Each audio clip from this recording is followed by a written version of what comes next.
আসসালামু আলাইকুম রহমতুল্লাহ। প্রিয় দর্শক, আপনারা ভিডিওতে যে লাউ গাছটি দেখতে পাচ্ছেন, এটি হলো দেশীয় জাতের একটি লাউ গাছ।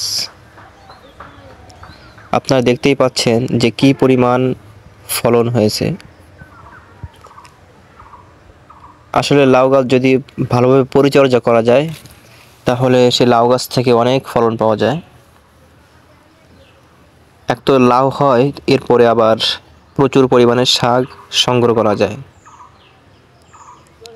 আপনারা দেখতে পাচ্ছেন যে মাত্র একটা লাউ গাছ অনেক জায়গা জুড়ে ছড়িয়ে আছে,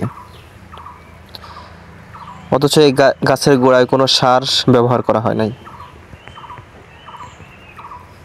শুধুমাত্র পরিচর্যা করা হয়েছে, এতটুকুই। আপনারা চাইলে এই লাউ গাছ বাড়ির আঙ্গিনায় লাগাইতে পারেন এবং এই গাছ থেকে অনেক লাউ সংগ্রহ করা হয়েছে এবং প্রতিদিন এই গাছ থেকে আপনার শাক সংগ্রহ করা হয়, যেটা অনেক সুস্বাদু।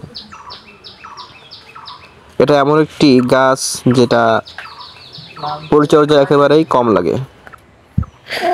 তো আপনারা চাইলে এই লাউ গাছ বাড়ির আঙ্গিনায় চাষ করতে পারেন।